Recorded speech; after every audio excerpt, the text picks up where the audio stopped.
over year. Well, no wonder why they're only bragging about the Indiana Fever games on 4 million people. I really want you to let that sink in for a second, because that is absolutely not a typo.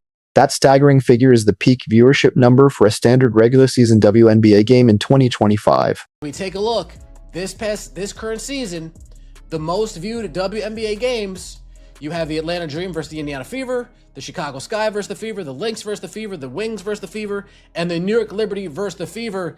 It's about time that the Indiana Fever dragged the Atlanta Dream to this top. And it didn't just edge out previous numbers. It completely shattered every single cable television record this league has ever managed to set in its entire history. But here is the part that makes this whole situation genuinely fascinating to look at. The network broadcasting the game barely even promoted her. WNBA Fever Dreams continue with new viewership records on ESPN and ION. Another weekend, another set of viewership milestones for the WNBA. Sunday's Fever Dream WNBA regular season game averaged 2.58 million viewers on ESPN, marking the largest WNBA audience of any kind on cable. The previous high, like almost zero marketing push. And yet they still pull these historic numbers. When you take a close look at the top 5 list of most watched games, a crystal clear pattern emerges immediately. Every single game sitting on that list has exactly one massive thing in common. And let me tell you, stirs the drink. That is the WNBA, the face of the league, no doubt about it. The WNBA, they may not want to promote her. ION might not want to promote her. NBC may not want to promote her. ESPN may not want to promote her. USA Sports may not want to promote. But the fans have spoken. And they seem to know whether you guys want to promote her or not. They seem to know when Caitlin Clark's playing, what time. It is definitely not the league's marketing budget pulling the strings here. What we are actually witnessing is just one singular player single-handedly dragging entire struggling franchises straight into primetime television slots. And this is happening whether the traditional broadcasters actually want to admit it out loud or not. Fair. With the WNBA soon to pause for a 3-week break for the FIBA World Championships and the pro and college football season is about to start, ESPN has only one more regular season night after Tuesday, and it's more than a month away on September 22nd. This is an interesting point, because they're about to go for a 3-week break on the FIBA World Cup Championships. There's a lot of momentum right now. Take a look at the Atlanta Dream, for instance. They literally just got pulled into the most watched cable broadcast game in WNBA history. And the game averaged 2.6 million viewers, peaking at 4 million, making it a record-setting night for ESPN and the league. 2 million viewers on ION last Friday night, marking the largest WNBA audience ever on that network, which began airing games in 2023. That's a big number. Paige and Clark on ION getting 1.62 million viewers. That is a huge, huge number. Yet they will still look you dead in your face and say Caitlin Clark isn't the reason why the ratings are as high as they are, the attendance isn't as high as it is, and the ladies got paid what they're getting paid now. They'll look you dead in their face and say it's not. I cannot stress this enough. That is simply not normal. That is absolutely not how the mechanics of sports television are supposed to work, unless there is some completely unprecedented gravitational force pulling in those eyeballs. On Game 2 in the first round of the 24 playoffs, Caitlin Clark's most recent playoff run. Indiana's win, which peaked with 4 million viewers in the 7:15 p.m. quarter hour, so what's that, the fourth quarter, was the 8th game this season to average. Let's talk about the number 12 for a moment. Ever since the year 2000, looking at more than 2 decades of broadcasting, the WNBA has had only 12 games crack its most exclusive all-time viewership records. And delivered its most watched WNBA game ever. Atlanta Dream, Indiana Fever averaged 2.6 million views with a peak of 4 million viewers. A 4 million viewed peak. I don't think if I've seen that yet in a WNBA regular season matchup during the Caitlin Clark era. I'm not sure if it's occurred before, but in the Caitlin Clark era, a 4 million peak?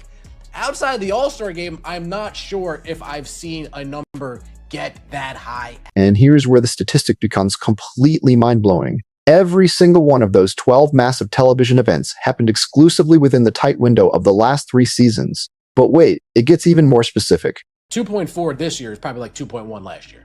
Probably like a high 1.9 last year. So the numbers are still fairly high. Overall, the 12 largest WNBA audience since 2000 have occurred in the past 3 seasons, each involving Caitlin Clark. One more time.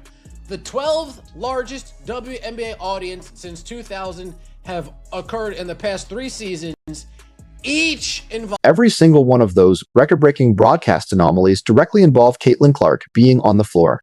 Think about the breakdown here. 9 out of those 12 were specifically Indiana Fever games where she was the main attraction, and 2 of them were All-Star Showcase games where she was actively playing and drawing the massive crowds. Million viewed peak.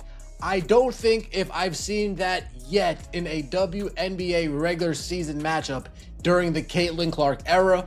I'm not sure if it's occurred before, but in the Caitlin Clark era, a 4 million peak? Outside the All-Star game, I'm not sure if I've seen a number get that high. And that final remaining broadcast out of the 12 was the actual WNBA draft night when Caitlin Clark was selected first overall. What's equally telling is that the All-Star games from previous years, when she did not play, are absolutely nowhere to be found on this list. WNBA regular season audience ever on ESPN that did not involve the Clark era Fever. The lead-in from Caitlin Clark's game against the Atlanta Dream was so large, so many people forgot to change the channel after, that it was the highest game ever on ESPN in the non-Caitlin Clark that didn't involve Caitlin Clark or the Indiana Fever. The ESPN family of networks, including ABC, were averaging 1.4 million viewers for WNBA games entering Tuesday's doubleheader, up 16% from last year, which... We're looking at a massive 25-year sample size of television history, with one specific name attached to a remarkable number of the league's biggest viewership peaks. And yet, incredibly, you'll still hear certain people argue with a straight face that she somehow isn't a primary reason the ratings have exploded like this. At the Angel Reese, Caitlin Clark, as far as a matchup people want to see on TV, I was starting to think that lost its luster. And though it has definitely lost some of its luster, clearly it's still a game that people want to see. They also know that Caitlin Clark's been balling. She's on her MVP run. So I'm sure that helped people want to tune into the game. And I know... Now, we really need to dig into this specific 16% metric because this is the exact part of the story that nobody in the mainstream media is actually talking about. And ironically, it's the part that matters the absolute most, especially when you look at the Indiana Fever, the playoff MVP run, and Sophie Cunningham. The playoff MVP run, Sophie Cunningham. There's a lot of momentum in the WNBA right now. The question is, will any of this momentum slow down with the 3-week break coming up? Apologize if you can hear that. My neighbor's getting their trees cut. Good grief. ESPN was not the only network to set a record for a Fever game last week. Indiana's previous game against Dallas averaged 1.62 million viewers on ION last Friday night, marking the largest WNBA audience ever on that network, which began airing games in 2023. That's a big number. Paige and Clark on ION getting 1.62 million viewers. That is a huge, huge number. Yet they will still look you dead in your face and say Caitlin Clark isn't the reason why the ratings are as high as they are, the attendance isn't as high as it is, and the ladies got paid what they're getting paid now. They'll look you dead in their face and say it's not because of Caitlin Clark. Yeah. When you look at ESPN's overall WNBA viewership, it's only up by about 16% year over year, which is drastically lower than the 50% or 60% baseline surge you would naturally expect if the entire league were organically rising together at the same pace. How bad Angel Reese is playing today. Yeah, she was wide open. Yeah, oh, you were wide. She was wide open. Oh my gosh. Yeah, I can't. Yeah, I'm sure some of that went down as well. Because once it starts going viral on Twitter, it really just takes like, oh damn, she missed that. Let me check it out. Oh, whoa, damn, whoa. You start dodging shots that she... What that data clearly tells us is that the games featuring Caitlin Clark are absolutely exploding off the charts, while literally everything else is performing at roughly the exact same level it did last year, maybe catching just a tiny bit of residual spillover traffic if they're lucky. People love to throw around the phrase, a rising tide lifts all boats. But let me explain why that theory only actually works if the tide is genuinely rising everywhere across the board at the same time. What we're looking at with these WNBA metrics isn't a rising tide at all. Picture this scenario instead. This is exactly one specific boat that happens to have a massive industrial-grade rocket engine strapped to the back of it, while the entire rest of the harbor is just sitting entirely still, watching it launch into the stratosphere. To really understand the context of what just happened, you have to look at what the previous record for a cable broadcast game was, which stood at a massive 2.5 million viewers. And keep in mind that highly rated broadcast was a high-stakes playoff game. Specifically, it was the intense Indiana versus Connecticut matchup during the very first round of Caitlin Clark's heavily anticipated rookie playoff run. So let that fully process in your mind for a second.